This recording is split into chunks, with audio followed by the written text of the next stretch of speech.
紧急事态啊，各位！我先喝个酒压压惊。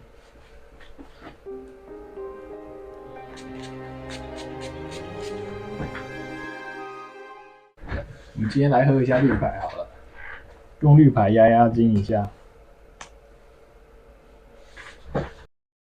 各位精英看到我穿西装外套，又知道今天有大事发生了，就是我频道啊，那个 ChatGPT 的那个影片啊，竟然有36个赞诶，它一举超越我之前的那个所有的影片我的影片从来没有那么多赞过，36个赞诶，很夸张诶。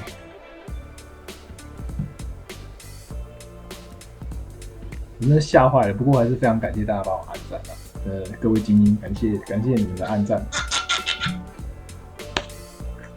然后虽然里面有一个赞是我自己按的啦，敬你一杯。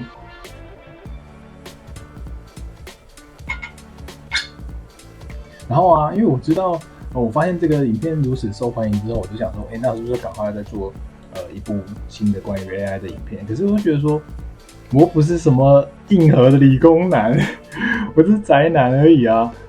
对这个领域也没有真的非常了解了。那所以说呢，我该如何是好？就有点焦虑，有点开心。然后我就在想，我这个面线跟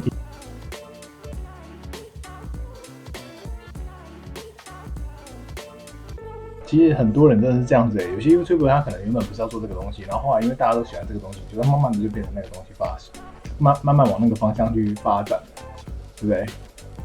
哎呀，很可怕啊！我可以就我所知的，可以跟大家分享一些东西啦。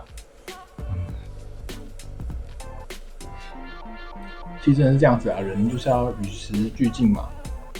靠！我现在发现我麦克风没有别啊。我刚才讲话到底有没有收到啊？哇嘞嘞！我发现我麦克风在旁边竟然还可以录得到声音，不错。我刚才讲到哪里了？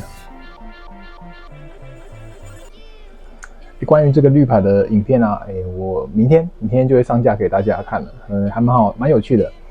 不过今天呢，先紧急插播一个 AI 的影片啦，就是想要借此来感谢大家帮那部影片按赞。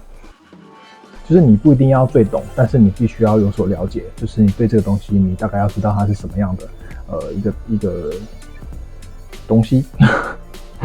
其实早期像微软啊，然后像 Facebook 啊，像那个 Google 也有，他们也都有做他们自己的 AI。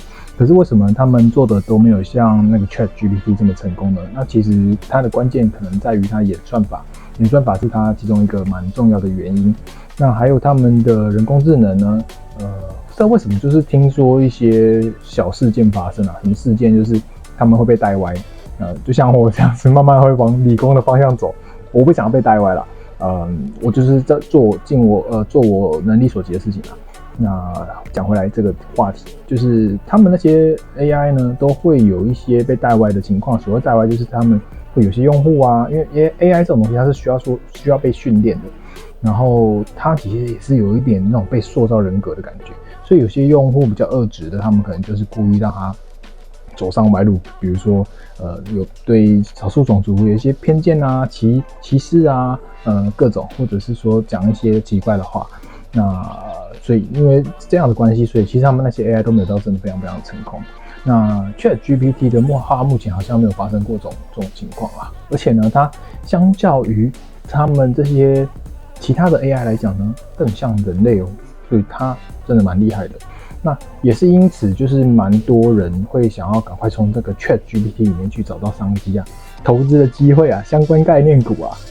可是我觉得投资这种东西真的不要乱玩像之前虚拟货币起来的时候啊，我也是觉得，那赶快抓住这个商机啊，然后我就去丢那个虚拟货币，结果一丢就卷进那个 Luna 风暴，Luna 暴风圈啊，我被卷进去了。如果有投资过 Luna 币的人就知道我在讲什么，那蛮惨的所以钱不要乱投啊。那我们今天要拍什么影片呢？我想要从我最感兴趣的一个方向切入，然后提出一个大哉问哦。这个大哉问就是人类到底是不是活在虚拟的世界里面的？就是你我的生活环境啊，甚至是手中的这杯酒啊，真实的吗？说不定它只是我们的想象里面的产物啊，说不定只是一连串的电脑数据里面创造出来的东西啊。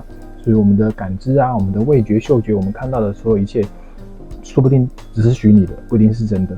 那会讲到这边呢，就是要提到今天想要聊的一个主题：人类的世界到底是不是虚拟的啊？其实连马克思也有说过，他没办法去证明我们不是活在虚拟的世界里面。换言之呢，就是你没办法证伪，你没办法证明这不真的。其实我觉得 AI 这种东西很好玩哦，它是可以被测试、可以被训练、被模拟的嘛。然后呢，网络上就有人去做了一个很神秘的实验。他做什么实验？他就是叫这个 ChatGPT 啊，他去模拟一个不存在的电脑，就是他所有指令让他去模拟一个电脑。他去做的这个实验啊，其实他步骤蛮复杂的啦。我能够理解的方式，简单的跟大家解释一下，他这个实验到底是怎样，为什么会关系到人类的世界是不是虚拟的。首先呢，他就是用 ChatGPT 去模拟了一台电脑出来，它可能里面有一些 bug 还是怎样吧，反正他就是去告诉他说，你里面呢是有所有电脑的一些硬体设备，甚至软体也有，你就是一台什么电脑，你帮我模拟出来。现在就是一个假设啦，然后这个假设蛮厉害的，就很像我们在聊天的时候啊，运用想象力一样，让 ChatGPT 去想象、去模拟，他想象他有所有电脑应该具有的一切，比如说硬体啊、电脑啊、里面的 CPU 啊、显示卡啊、记忆体啊，然后甚至软体程式啊，它都有。然后再让它去模拟一个原本就不存在的网络，借由网络去连线，之后呢，找到那个 ChatGPT， 很妙吧？就是 ChatGPT 创造一个模拟的电脑，然后去找到 ChatGPT。那再来呢，就是他让这个 ChatGPT 啊，我们称它是第二层 GPT 好了，他让第二层的 ChatGPT 再去模拟，就是再重新做一次刚才步骤，再去模拟一台电脑，然后呢，再去连接那个不存在的网络。然后再去找到 ChatGPT， 再跟他讲话。那最后呢，他就找到了第三层的 ChatGPT 咯，这很妙吧？它等于是那种一层接一层啊，很像那个里奥纳多的电影有没有？梦境中的梦境第几层这样子。然后关键点就在这边哦，它里面啊那个操作者呢，他就跟第三层的 ChatGPT 去做对话，那也成功的对话了。然后其实操作的人他没有解释说这个过程到底有什么样的含义，因为它里面在对话的那个 ChatGPT 啊，第三层的 ChatGPT， 它其实是2021年以后的 ChatGPT。为什么这样讲？因为我们每次登录 ChatGPT 的时候，它就会跟你说它是在2021年以前的资料库，它里面的资料库都是根据2021年以前的资料去做回答，所以里面的第二层甚至是第三层的 ChatGPT， 它实质上就是存在于2021年以后的存在。我觉得我这样讲不知道大家听不听得懂。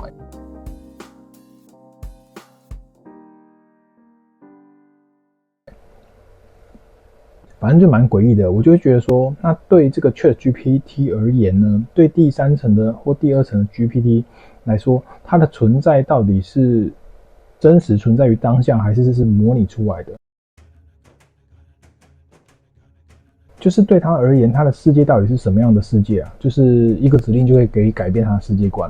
然后我有去问这个 ChatGPT 这个问题哦，我就问他说，我看到你的那个资料库里面呢，说你的资料是根据2021年以前的资料，是什么意思呢？我问的问题就像这样，然后他也回答了我像这样的回答。他就说啊，他的知识储备只有在2021年或是以前的世界跟事件。因为他说我是由 OpenAI 在那时候的资料库上训练出来的，所以我没有能力接收或了解在2021年以后发生的事件，也不会知道当前的情况，所以你问我任何有关过去的问题，我会尽力提供最好的答案。但是对于现在或未来的事件，我的回答可能会受到限制。就是被上限制器的概念吧。存在与不存在，所以其实他在对话的这个 ChatGPT， 它其实已经是在跟一个2021年以后存在的 ChatGPT 去做对话了，这就是很妙的地方吧？感受得到吗？就是在这个 ChatGPT 的想象里面，在它的模拟里面，它是在跟2021年以后的自己在做对话。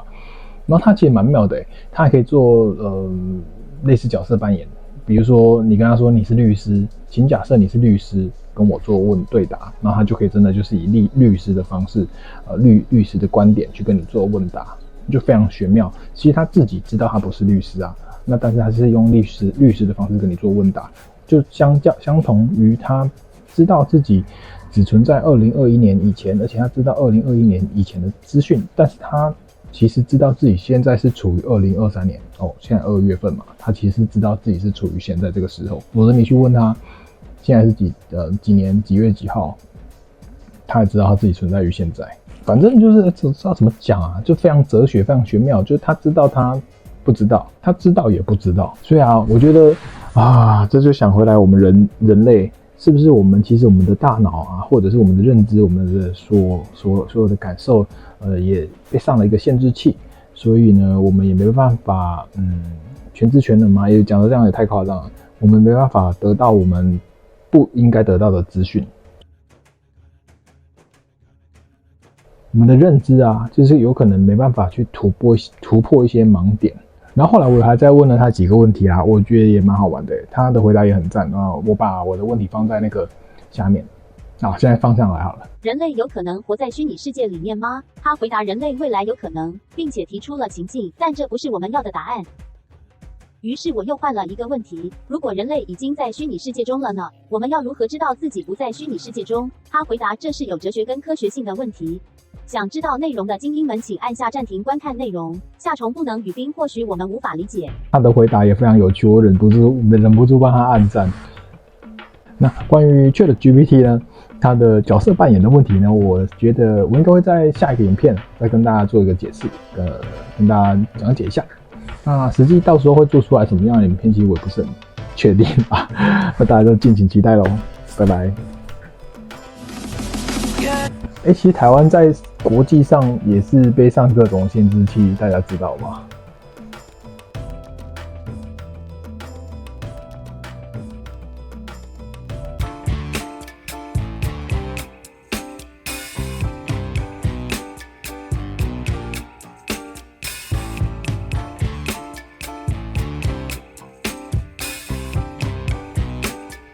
谢谢。